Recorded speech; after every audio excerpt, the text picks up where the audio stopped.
Hi everybody, it's Calvin from the Prairies. I want to show you how the terrain generator works.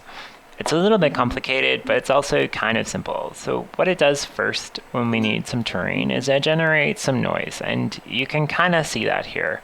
So it's basically just kind of random values that are added together and blurred in different ways until you get a noise texture. The problem is that the noise texture is going to be uniform. So it'll basically be it won't have these dark edges, and it won't have necessarily high points in the way that we want. So there could be like a high point along the edge or a high point along here, which we really can't have because we want to generate islands, and the islands have to be more or less in the center. So there's a few approaches that we could take, but what I do is I create a blob mask. So I'll show you that. So what I do is take a bunch of circles randomly and just kind of jam them together, and they can be different sizes, and they basically stick together like glue. And if we run the terrain generator again, you can see that it just generates different blob masks depending what you want. And you can also see that the blob masks are it's generating a bunch because it also, in the background there, it's stepping through to see until it finds a terrain that it likes.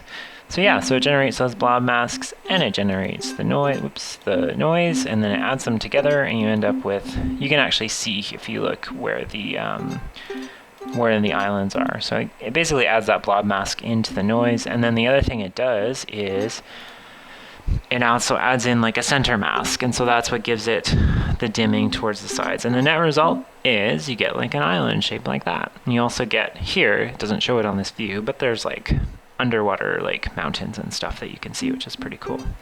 So yeah, so that's the terrain generator, and there's all sorts of stuff. There's also makes like layers like stone and dirt and grass and sand, and there's a whole process for that, which I won't go into today. So yeah, so that's a quick video, and let me know in the comments what you think and if you find it interesting or what you want to know more about. So there's a lot of stuff I could go into with this, but there's also a lot on the net about terrain generation in general. So yeah, so thanks for watching. Till next time.